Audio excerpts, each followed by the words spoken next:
Vamos a estudiar el trabajo hecho por una fuerza constante. Para ello, lo primero que vamos a hacer es definir la cantidad física trabajo, que tiene un significado diferente al coloquial. El poco de trabajo realizado por una fuerza se define como el producto escalar de la fuerza por el desplazamiento en el cual la fuerza actúa. Si recordamos cómo se calcula el producto escalar, tenemos que realizar el producto de la magnitud de la fuerza por la magnitud del desplazamiento por el coseno del ángulo más pequeño entre los dos vectores. Las unidades en las que se calcula el trabajo son las unidades de realizar el producto de la fuerza por desplazamiento. Y de hecho, una cosa importante es recordar que el producto escalar de dos vectores genera una cantidad escalar. Las unidades son, en el sistema internacional, el joule, que es newtons por metro, se abrevia J mayúscula. En el sistema inglés puede usarse pies por libra con su equivalente respectivo en joules, en el sistema que uno quiera trabajar. Ahora analicemos el comportamiento de la expresión para calcular el trabajo. Dado que tenemos dos magnitudes, es decir, la magnitud de una fuerza y la magnitud del desplazamiento, sabemos que esas dos magnitudes son positivas. Entonces, tenemos la multiplicación de dos cantidades positivas por un coseno de un ángulo. Primera cosa es que la expresión de trabajo puede darnos como resultado 0 cuando alguna de las dos magnitudes es 0. Pero claro, entonces no tiene sentido hablar de trabajo ni de nada por el estilo. Por otra parte, es decir, bueno, una cosa interesante es que si actúa una fuerza sobre un objeto, pero este no se desplaza, la fuerza no realiza ningún trabajo.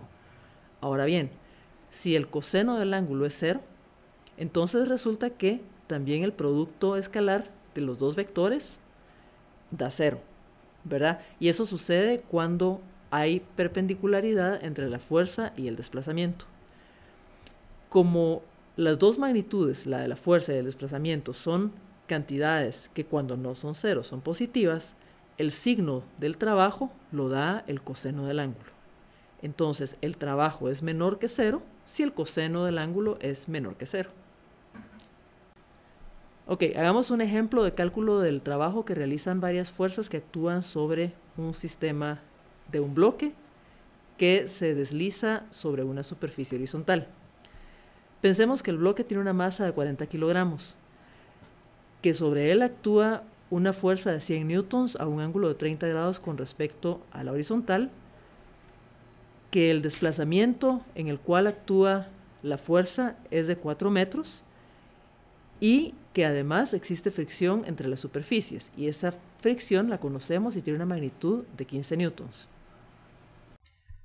Lo primero que necesitamos hacer para atacar este problema es realizar el diagrama de cuerpo libre de la masa, que es el sistema físico que nos interesa analizar. Vamos a representarlo poniendo a la masa en el centro de un sistema coordenado rectangular, con los ejes X y Y puestos como se acostumbra, y podemos extraer del diagrama de cuerpo libre las fuerzas que actúan sobre el bloque. Si usted tiene duda de cómo hacer un diagrama de cuerpo libre, refiérase al video del Dr. Jorge Antillón que aparece en Academedia también. Para este ejemplo vamos a necesitar encontrar la magnitud de la fuerza normal y la magnitud de la fuerza neta, y entonces las calcularemos. Con la segunda ley de Newton hacemos sumatoria de fuerzas en el eje vertical, y como no hay aceleración en el eje vertical, sabemos que esa suma de fuerzas es 0, de manera tal que 0 es igual al tamaño de la normal menos el peso, más la componente vertical de la fuerza, que es F por seno del ángulo. De donde la normal es igual al peso menos F seno del ángulo, que al operarlo es 400 newtons menos 100 newtons por seno de 30, son 350 newtons.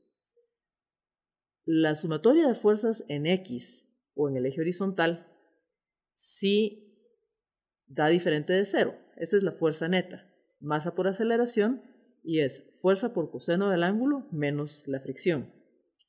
De donde la fuerza neta no la podemos calcular como 100 por coseno de 30 menos 15 y nos da 71.6 newtons. Otra cosa que requiere la resolución de este ejemplo es que identifiquemos el ángulo más pequeño que cada fuerza forma con el vector de desplazamiento. Veamos el caso de la normal y el desplazamiento. La normal es perpendicular a la superficie, entonces forma 90 grados con respecto al vector de desplazamiento. La fricción actúa en contra del sentido del movimiento del bloque en la superficie y entonces forma 180 grados con respecto al desplazamiento. El peso, vertical y hacia abajo, con respecto a la superficie, también forma un ángulo más pequeño de 90 grados con respecto al desplazamiento, y la fuerza, como se vio desde el principio, un ángulo de 30 grados. Para manejar la información en la resolución de este ejemplo, diseñé una tabla que incluyo en la parte derecha de esta diapositiva, que tiene como columnas el nombre de la fuerza, segunda columna su magnitud, luego la magnitud del desplazamiento, que aunque es la misma para todas las fuerzas, es interesante verla, digamos, para llenar todas las filas con la información. Luego puse el coseno del ángulo entre los dos vectores anteriores y por último el cálculo del trabajo, como la multiplicación de las columnas, de los valores de las columnas de la magnitud de la fuerza por la magnitud del desplazamiento por el coseno del ángulo entre ambos.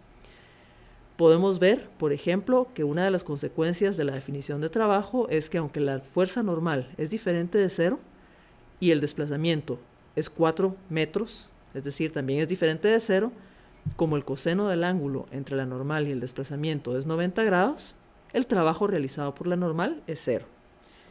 Y también podemos ver que dado que el sentido de la fricción es contrario al movimiento del objeto, tenemos que entre la fricción y el desplazamiento hay un ángulo de 180 grados, el coseno es menos 1 y entonces el trabajo hecho por la fricción es negativo y eso va a ser así, siempre.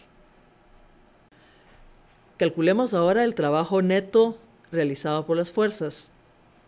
Lo que necesitamos hacer es sumar los diferentes trabajos realizados por cada fuerza. Son escalares, se pueden sumar algebraicamente y entonces tenemos que el trabajo neto es los ceros del trabajo hecho por la fricción y del peso, no los tomamos en cuenta, aunque aparecen en la expresión de la diapositiva. Y tenemos el trabajo positivo realizado por la fuerza F de 346.4 joules, sumado a un trabajo negativo hecho por la fricción de 60 joules, que nos da entonces 286.4 joules. Ahora, si nosotros calculáramos el trabajo realizado por la fuerza neta, este sería 71.6 newtons que calculamos en la diapositiva anterior por 4 metros, que es el desplazamiento, por el coseno de 0 grados, porque la fuerza neta va en el sentido del desplazamiento, en este ejemplo. Y entonces tenemos que nos da exactamente lo mismo, 286.4 joules. Es decir, que calcular el trabajo neto es exactamente lo mismo que calcular el trabajo hecho por la fuerza neta.